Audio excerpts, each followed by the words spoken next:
머나먼 타국에서 가슴 깊이 그리던 조국. 대한민국의 품으로 우리 동포들이 돌아오는 그날이 오면 배웅한 곳에서 맞이하겠습니다.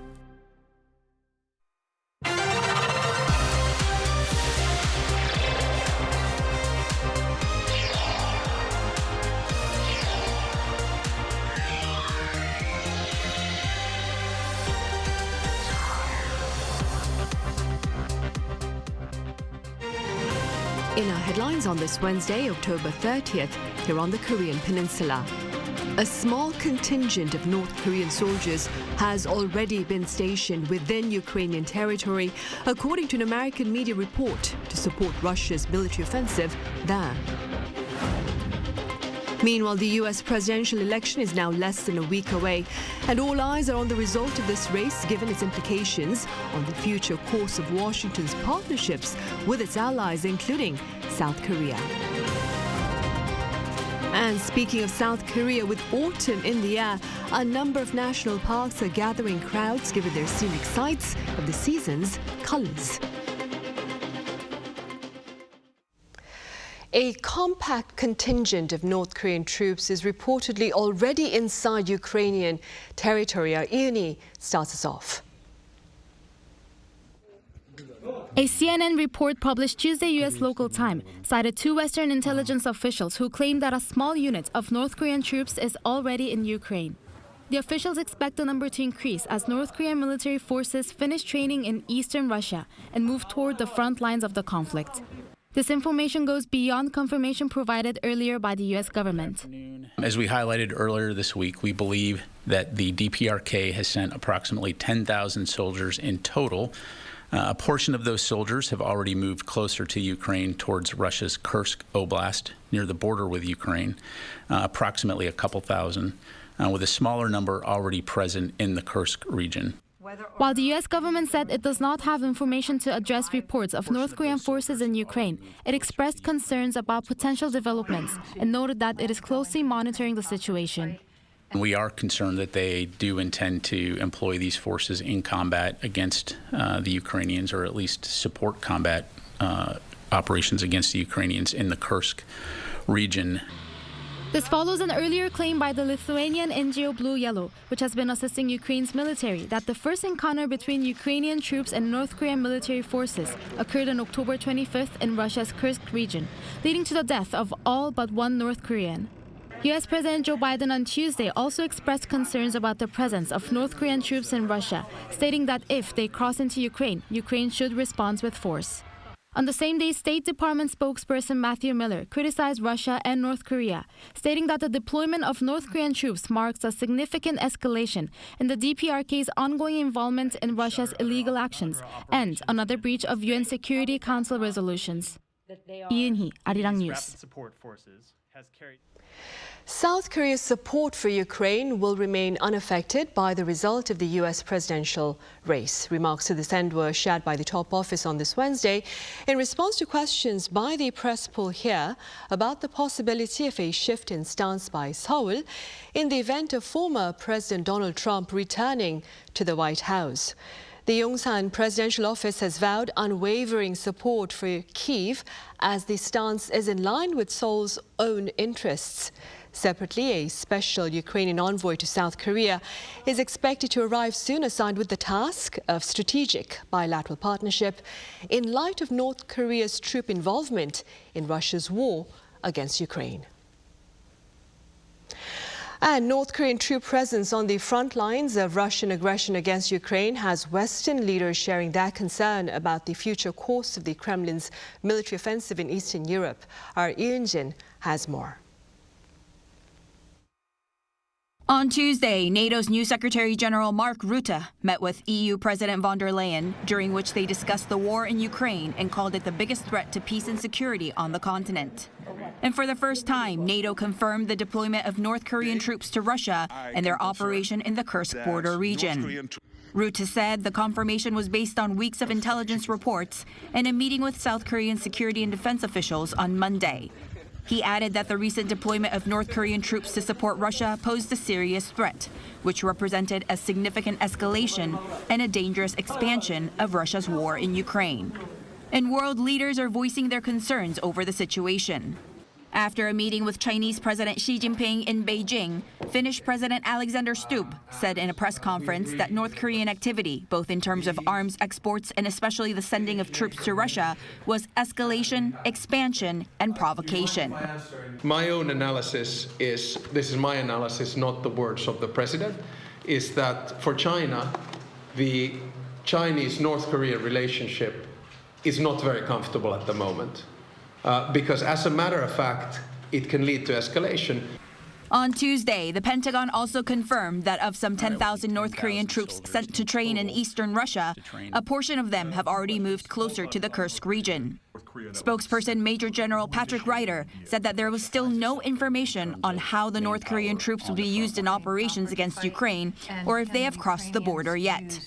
Meanwhile, as Western leaders continue to express concerns over any movement threatening escalation, the Kremlin released a video on Tuesday in which Russian President Vladimir Putin announced a new strategic nuclear training exercise.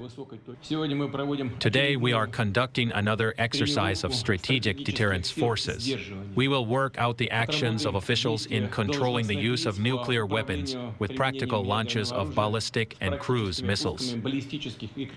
Putin added that Russia would stick to its principled position of using nuclear weapons as a last resort in ensuring the security of its country, and that it was not looking to be involved in a new arms race. But Putin also emphasized the importance of having modern and constantly ready-to-use strategic forces, and that it would maintain nuclear forces at the level of necessary sufficiency. 이은진, Arirang News. And against the backdrop of heightened tensions on the war front in Ukraine, top defense officials of Seoul and Washington are scheduled to sit down at the Pentagon on Wednesday local time for their annual security talks. Defense Minister Kim Yong-hyun and his U.S. counterpart Lloyd Austin will be holding the 56th Security Consultative Meeting, their first in-person exchange since Minister Kim took office last month. Topping the agenda this year, many believe, will be North Korea's troop transfer to Russia. Meanwhile, the two defense officials will then join their diplomatic counterparts on Thursday for their 2+2 meeting, the first in about 3 years.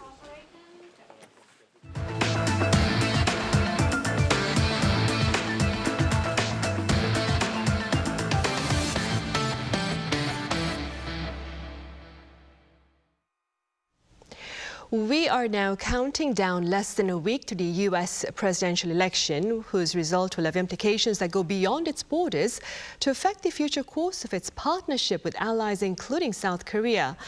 That being said, our political correspondent Ishi-Hu covers the potential scenario for South Korea, depending on the next U.S. leadership.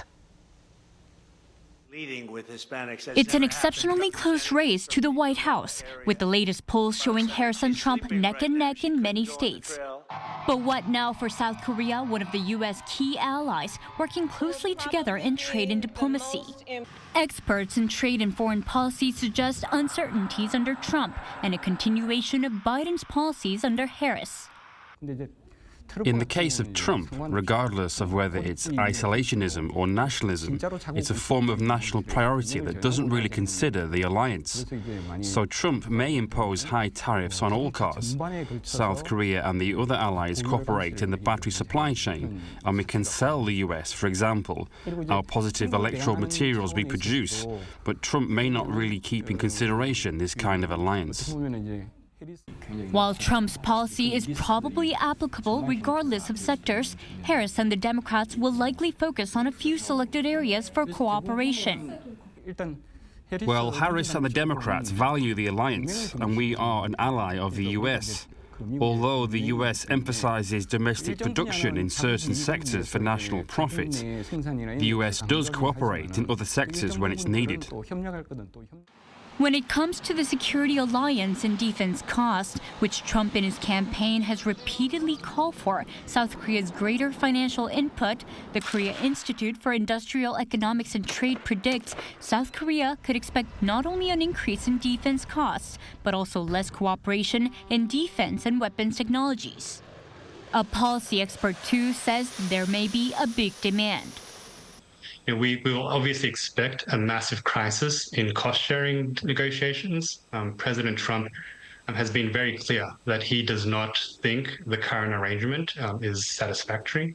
On the campaign trail, he's talked about $5 billion, even $10 billion in terms of special measures agreement renegotiations. So there's going to be a very big demand coming. As for the foreign policies on the Korean peninsula, so I think we're going to expect to see that further continue under a Harris administration. But I think they're really going to be working towards how to optimize the ROK-US alliance to deal with this unprecedented challenge by North Korea in Russia and their collaboration. there may also be more multilateral partnerships with other U.S. allies, including Australia and Canada. Experts suggest that the key to making this coming change an opportunity for South Korea is to create areas where Korea is irreplaceable, for example, in technologies or products that South Korea leads globally. South Korea could use this kind of strength to make it hard for any administration to impose restrictions, but instead encourage investment in the country, further affecting diplomatic relations. 이시후, Arirang News. Meanwhile, speculation of a potential return to the White House by Republican nominee Donald Trump has prices of Bitcoin soaring, while the controversial remarks by his supporters at his New York rally continue to cause ripple effects. Our Lee Seung-jae reports. Former President and Republican candidate Donald Trump has previously stated that he would support cryptocurrency, going as far as to say that the government under his administration would hold Bitcoin. And as the prospects of his return to the Oval Office increased, so has the price of Bitcoin. Bitcoin surpassed the $70,000 mark for the first time in about 4 months on Tuesday and closed in on the all-time high of $73,800 before falling back to the $72,000 range. Dogecoin, which has been long promoted by Tesla CEO and Trump supporter Elon Musk, also saw its price jump. With little room for error and controversy that might prevent Trump from returning to the White House, the Trump camp has distanced itself from comedian Tony Hinchcliffe, who was one of the openers for the Republican candidates' rally in New York City's Madison Square Garden on Sunday. The comedian referred to Puerto Rico as a floating island of garbage, drawing massive criticism from Democrats and some Republicans as well. According to Trump campaign senior advisor Daniela Alvarez, the statement by Hinchcliffe does not reflect the views of Trump or the campaign. Trump has also seen a number of Republicans refusing to support him in his re-election bid. The daughter of former Republican President George W. Bush has now openly expressed her intent to support Democrat Kamala Harris. Barbara Pierce Bush joined the Harris campaign over the weekend in Pennsylvania in support for the Democratic candidate. Her endorsement comes as her parents have expressed no intention of endorsing either of the presidential candidates this year. Meanwhile, with former White House Chief of Staff John Kelly telling various media outlets that Trump had praised Hitler and Nazi Germany during his time as president, Trump's wife and former First Lady Melania Trump has come to defend her husband, saying he is not Hitler. Speaking to Fox and Friends on Tuesday, Melania pushed back against criticism of the former president. When asked why her husband is running for president again, she said he loves his country and the people and wants to make the U.S. great again. Lee Seung-jae, Arirang News.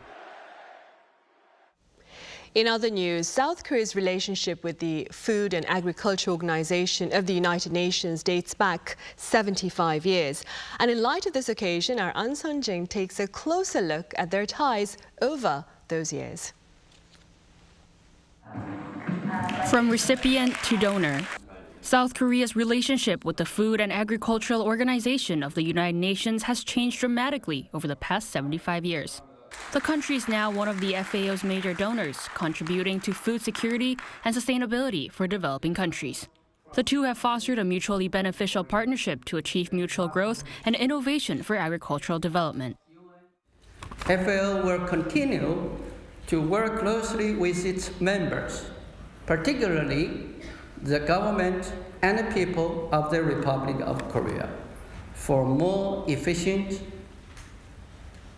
resilient, inclusive, and sustainable agri-food system. The FAO specializes in efforts to tackle hunger and achieve food security so people have regular access to sufficient high-quality food. South Korea has funded multiple FAO projects that work towards strengthening that capacity for developing countries. This program officer in charge of the Green Jobs for Rural Youth Employment Project, an ROK-funded FAO project which has been implemented by Zimbabwe, Sierra Leone, and Timor-Leste, says that sustainability as well as implementing partners and international cooperation play a key role in facilitating these initiatives. In order for things to be successful, we've really had to work with local governments. It's incredibly important for them to buy in and support projects, but it's really local government in local communities and districts who are on the ground making the action work. The FAO emphasizes policy making, capacity building, and technological development as ways to bring economic advances and agricultural progress to countries in need. An Sung-jin, Arirang News. Up next, Korea boasts some of the most scenic sights of autumn hues, and our Park Kon-woo shares with us a number of such sights. Do take a look. Autumn's vibrant colors invite you to the breathtaking scenery. At this time of year, people usually visit mountains and parks to see fall foliage turning red, yellow, and more. Whereas leaves change colors and usually reach their peak from mid to late October, there's a different situation this year, and it's due to climate change. Fall foliage color changing is at least 2 to 3 days later on average. Summer was longer than before, and the temperature rose by around 1.3 degrees Celsius compared to the average of the past decades.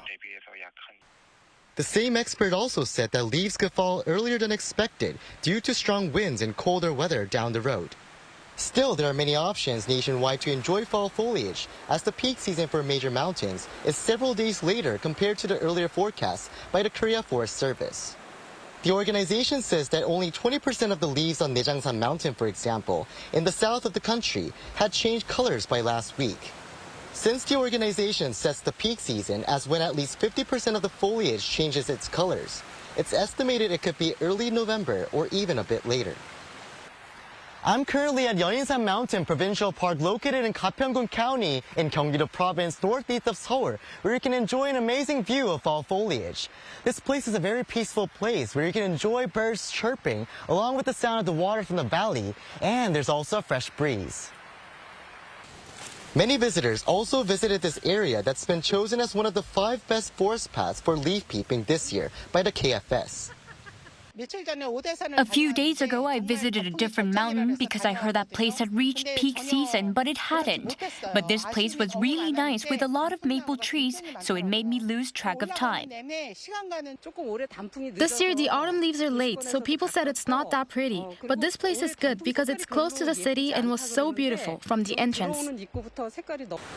And as the southern part of the peninsula usually reaches its peak later than the upper areas, planning in advance is recommended to enjoy a vibrant autumn. Park Kon-woo, Arirang News, Gapyeong.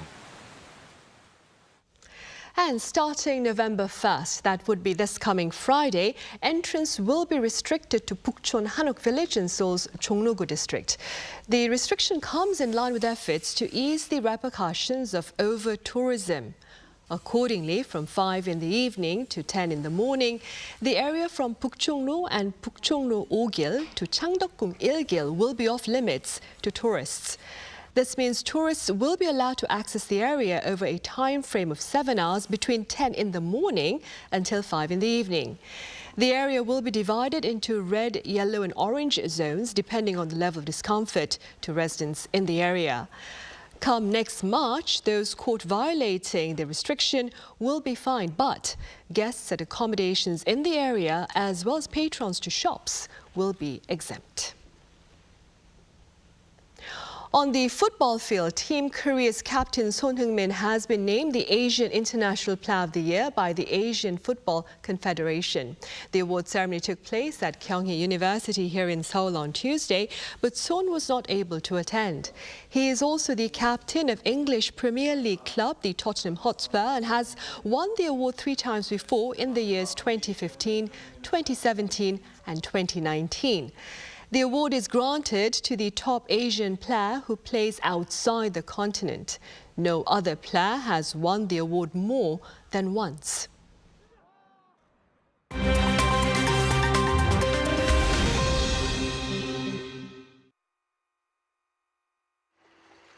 This is The World Now, bringing you the latest stories from around the globe. Gaza officials on Tuesday said that at least 109 Palestinians, including children, were killed by an Israeli airstrike overnight, which destroyed a 5-story residential building in Beit Lahia in northern Gaza. U.S. State Department spokesperson Matthew Miller said on Tuesday that the U.S. was deeply concerned by the loss of civilian life and that the report of at least 25 children killed in the attack was a horrifying result. Miller added that the latest Israeli airstrike is another reminder of why we need to see an end to this war. The Israeli Defense Forces said that it was aware of reports that civilians were harmed. Meanwhile, in Lebanon, Hezbollah named Naim Qassem as its new leader on Tuesday as a successor to Hassan Nasrallah, who was assassinated by Israel in September. Qassem has previously said the Iran-backed militant group was ready for a long battle against Israel. Argentine state employees, led by the Association of State Workers, began a 36-hour strike on Tuesday to protest against layoffs, low wages and budget cuts by President Javier Milei's new government. The Association of State Workers, or ATE, which is Argentina's largest union of public employees, called for the protest, which began with a march from the obelisk of Buenos Aires in the country's capital to the Ministry of Deregulation and State Transformation. The group announced that the strike will include air, rail and subway workers in Buenos Aires beginning midnight Wednesday, while bus drivers will also join the protest from Thursday.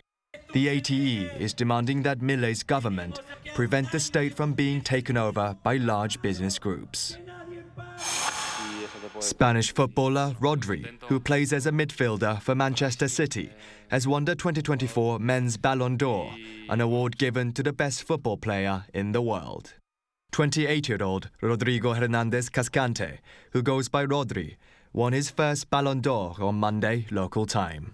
The women's award went again to Aitana Bonmati, who held up her second consecutive Ballon d'Or Féminin. Rodri saw his team win a 4th straight Premier League trophy last season and was named the best player at the UEFA European Championship this year, where Spain won the competition. Brazilian Vinicius Jr., who plays for Real Madrid, was runner-up, and his Real teammate Jude Bellingham came 3rd. Moving over to New York City's Times Square, where new installations have been made in preparation for the annual Day of the Dead celebrations. 3 large colorful statues were set up in one of the busiest areas of Manhattan to represent Dia de los Muertos, a Mexican holiday where it is believed that the dead come back to Earth to visit their loved ones. The Day of the Dead is traditionally celebrated over 2 days, November 1st to honor the passing of children and November 2nd to remember the adults. Kim Xiang, Arirang News.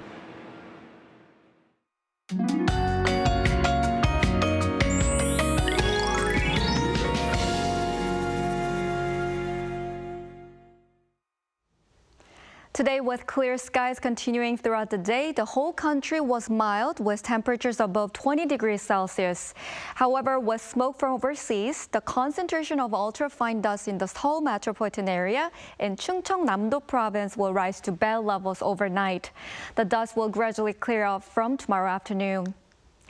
Tomorrow, the daytime temperature in Seoul will rise to 22 degrees, but as the daily temperature ranges more than 10 degrees, you should take a warm jacket with you on your way out. Tomorrow, Chuncheon will start off at 9 degrees, Daejeon, Daegu, and Gyeongju 10 degrees. Daily highs will move up to at least 20 degrees all over the country. It will rain in Jeju and the southern parts of the country on Friday and in Gangwon-do province on Saturday. That's all for Korea. Here are the weather conditions around the world.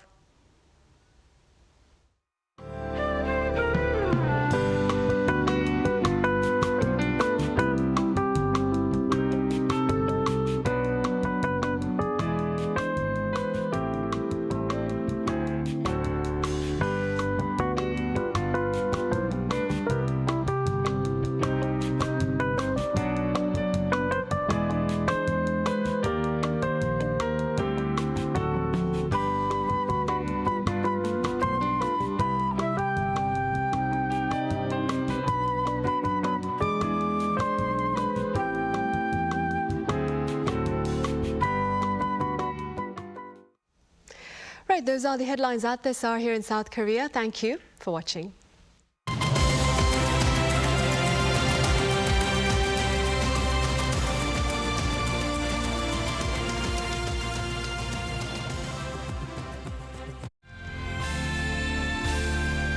오래전 바닷길로 떠났던 당신이 세상 역경을 이기고 대한민국의 힘이 되어 하늘길로 돌아옵니다. 머나먼 타국에서 가슴 깊이 그리던 조국.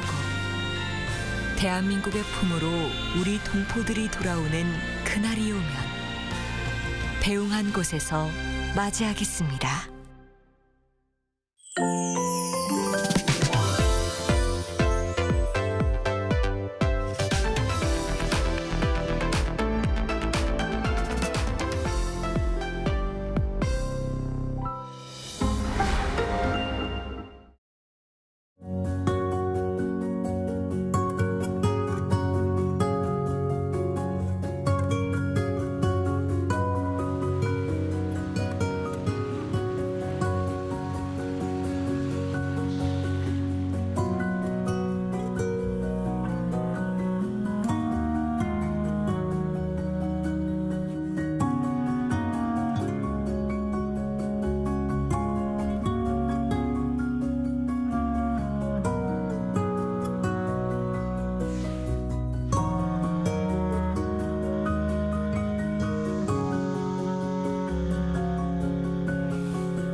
Chef Ryan Phillips here. Today we're going to make bindae-deok or mung bean pancake.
series on small and big screens in recent years have been led by strong female characters, and such plot lines have been garnering much global attention. With more on Press Perspective today.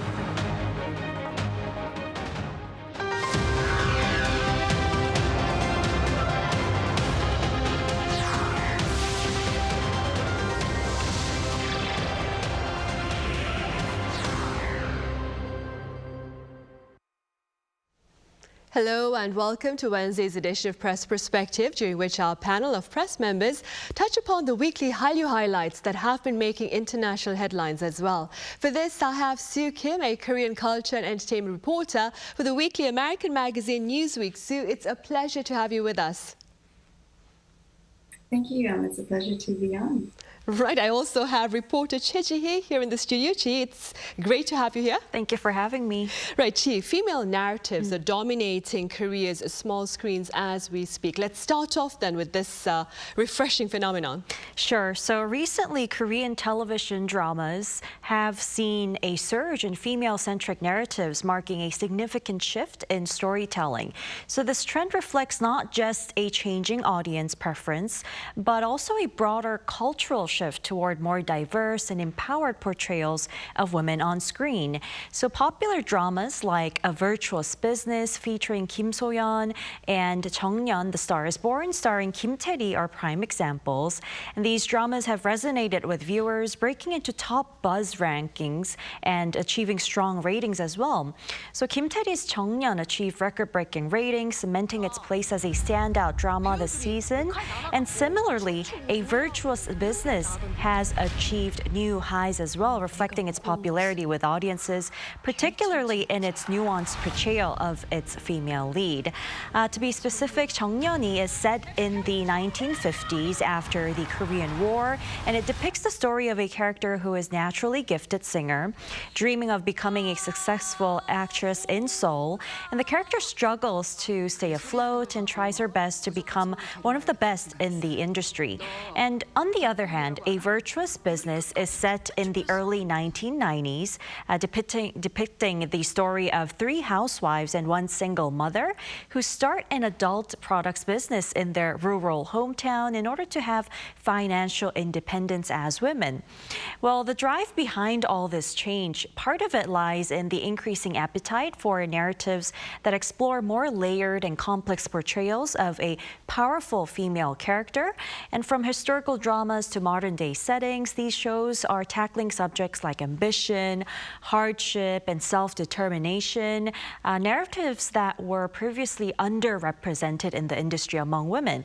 And so these evolving narratives not only emphasize women's struggles and successes, but also redefine traditional roles, challenging outdated stereotypes here in the country as well. So this shift really mirrors broader societal changes within Korea as well, where gender roles and expectations are being actively re-examined. So as a result, this trend isn't just about showcasing women-led stories, but about evolving the K-drama landscape to reflect diverse and multi-dimensional portrayals that resonate with contemporary audiences, not just within Korea, but also globally. Right, outside Korea as well then. Right, Sue, as Chi mentioned then, K-dramas with assertive and diverse female leads have been garnering much popularity in recent times. How do you care to explain this phenomenon?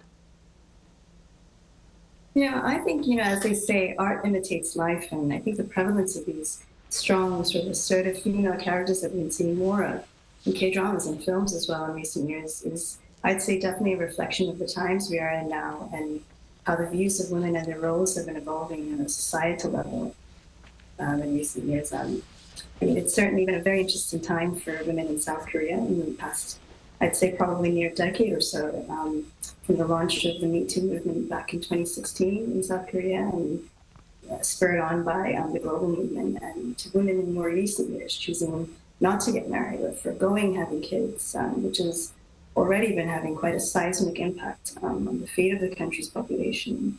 And it's yet to be determined what that sort of lasting effect and the bigger changes that will come from that for both women and men will be. As well as the portion of women in the workforce has also hit an all-time high, in, I believe, in about the last year or so, at around 60%. So I'd say probably there's certainly been plenty of inspiration to draw from and more diverse stories to tell on the small screen from the female perspective and its many layers. Right then, for some better perspective, Sue, what can you tell us about the shift in the roles of female characters in Korean screen productions over the past years? Well, I'd say what stands out the most in female characters we're seeing in recent years is that they're actually much more multidimensional and nuanced. The arc of women's stories are not just framed around topics relating to traditional Korean values based on women by society or history, such as family, marriage, kids, relationships or whatnot. And their roles are also not as defined, I think, or contained in relation to a male counterpart or storyline. And I think often many of their storylines have nothing to do with sort of these conventional themes around women.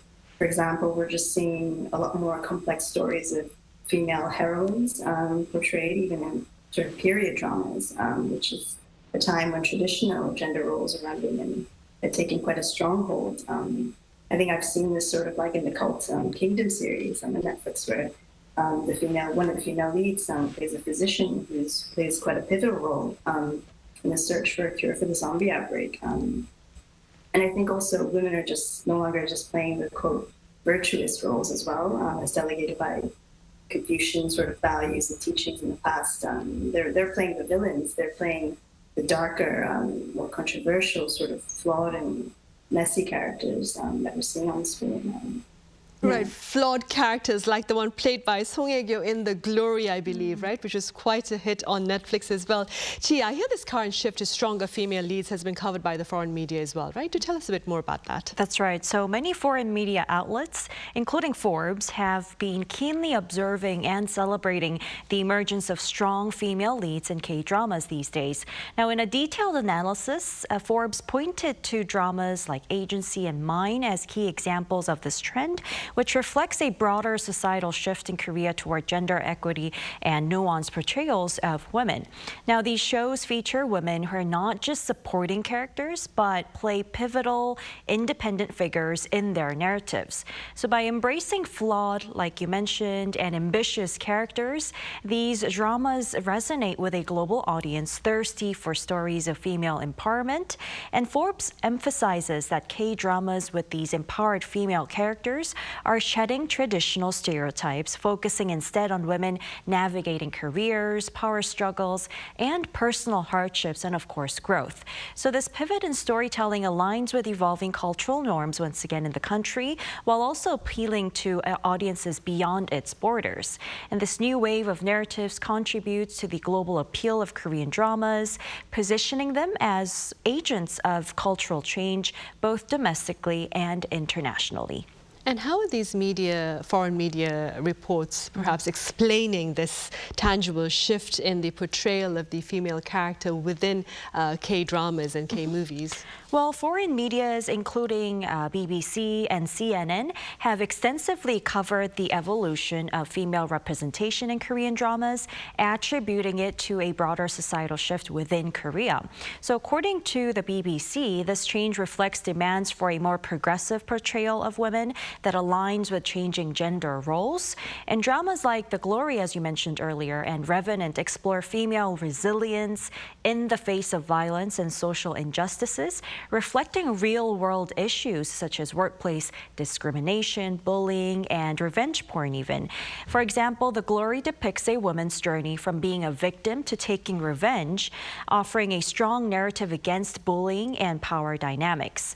And CNN highlights that this new wave of K-dramas appeals to a global audience due to its focus on complex female characters, navigating independence and ambition.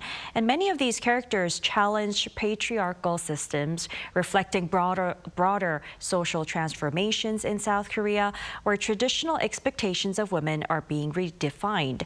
And both BBC and CNN emphasize that these new narratives are not just shifting portrayals, but are reshaping global perceptions of Korean culture culture by challenging gender norms and presenting empowered female voices. And foreign coverage often praise K-dramas for tackling deeper social issues as well, such as gender discrimination, toxic workplaces, and systemic violence against women. So these shifts surely align with changing societal norms in the country, appealing to global audiences seeking narratives highlighting female resilience and empowerment. Right. So now, regardless of the latest shift then, what may be some of the uniquely Korean traits of its female characters on screens, both big and small? I'd say, I mean, it is hard, I think, to put a finger on what makes the Korean female character amid this ongoing shift, but I'd say one unique trait we do tend to see in many female roles in K-dramas and films is the sense of duality of being strong but still sensitive in some way, shape, or form, however small the level might be. I mean, of course, there are exceptions, but I believe in some of the darkest sort of female characters have been shown to carry an almost unexpected sort of emotional, soft element to their role that it inevitably shapes their storyline and character. And I think another trait we often see is some form of tie or obligation or affinity towards family and this dilemma over prioritizing themselves or others, which I think really stems from the importance of family forming such a huge foundational part of Korean culture, and women just traditionally being upheld as sort of the guardians of that home and family space. So I think many of the roles we see on screen have not yet sort of been completely divorced from those traditional roots. So it's certainly less common, I think, to see women just being purely selfish or unapologetically ruthless without sort of an explanation or some form of sensitivity in them. So I think it'll be interesting to see how this may or may not change in the coming years ahead in the industry. Right. So generally speaking, how does such diversity in terms of the female characters on Korean screen productions look to affect the popularity of K-dramas and K-movies going forward? I think that this burgeoning sort of diversity of female characters in Korean works can only help to advance their appeal and popularity, I think, overseas, with a large range of stories and characters that can be relatable to so many people across the globe. And it can only sort of challenge any established perceptions of Korean women and Asian women in general, I'd say, and how they've been portrayed in sort of non-Korean works as well. And it could potentially open up more opportunities for K-dramas and films on the international scale, even in Hollywood, demonstrating that potential for more complex stories to be told from the Korean female perspective. And I think ultimately the success of these K-dramas and films in recent years is down to their Koreanness, with more and more fans of Korean works being inspired to further explore and better understand various aspects of Korean culture portrayed on screen. And I think the same effects could take hold with the prevalence of more diverse Korean female characters, just generating a renewed interest in these Korean stories. Right. Now, Chi, do tell us a bit about any upcoming screen production that includes an appealing, assertive female character. Sure. So we've seen a lot of short series until now, but this new drama in MBC that's being launched in November, it's titled 친절한 선주 씨, or literally Kind Miss Sunju, but I think they have a different name for it as well, like Desperate Sunju. And the show will consist of 120 episodes because it's a daily drama, 일일 드라마, we say it in Korean. And is set to premiere, like I said, on the 11th of next month, November. Now, the drama centers around the female lead called Pi Sunju, who is trying to rebuild her life after a failed marriage. Usually in Korea, having a failed marriage or a divorce is more stigmatized against women, but it's very different, this story, because having sacrificed so much for her husband's success, she finds herself divorced after learning that he had an affair. But despite losing everything she worked hard for, Pi Sunju refuses to succumb to despair. Instead, she views this as a pivotal moment in her life. She makes it into a turning point. So she's very determined to rediscover her potential and her skills. So she pursues a career in interior design and starts her own business. She goes through all these struggles, and as she navigates her journey of recovery from loss and heartbreak, she gradually begins to find happiness again in her new life. And so the drama aims aims to inspire viewers by showing how Lee Sun-ju transforms her life and demonstrates resilience in the face of adversity. And this is a drama that's going to start on the 11th of November, 120 episodes. Yes, it's a daily one. Yeah. Right, good to know. So do you have any favorite K-dramas or movie that boasts a strong female character? I think for me, one sort of recent film that comes to mind in terms of a very strong female character is Bukchon, with the lead role obviously played by the veteran actress Chun Do-yeon. I really love the many complex layers that her character came with and how she sort of defies all conventions, I think, in terms of Korean norms, as this elite female assassin whose skills surpass her male counterparts. And yet she's also very much a single working mother, just trying to maintain her career while raising a teenage daughter and just seeking her daughter's approval and affection at the end of the day. So I felt like there were just so many interesting dynamics going on with her story and character. And I'd say probably in terms of the series, the one that comes to mind is Pachinko, which is another favorite of mine, which had a bevy of strong female characters. But of course, the lead role of Sun-ja felt so powerful, I think, in how she fights so hard to make a life for herself against the odds of the oppressive times that she was living in. And I think it's been quite fascinating to see how these strong female roles have been featured, especially in period dramas, just emphasizing how these strong assertive women have always existed, even in those colonial times, but their stories are only now just starting to be told. Right. And Chi, here in the studio, this is an impromptu question. What might be a favorite K-drama for you that includes, of course, a strong female character? Well, I have a few actually, but let me just mention one drama that I watched recently. It's titled Family Times Mello, 가족 X Mello. I'm not sure if that's the exact English name, but it's a family drama, and it centers around the woman, the mother, who raises her children after getting a divorce.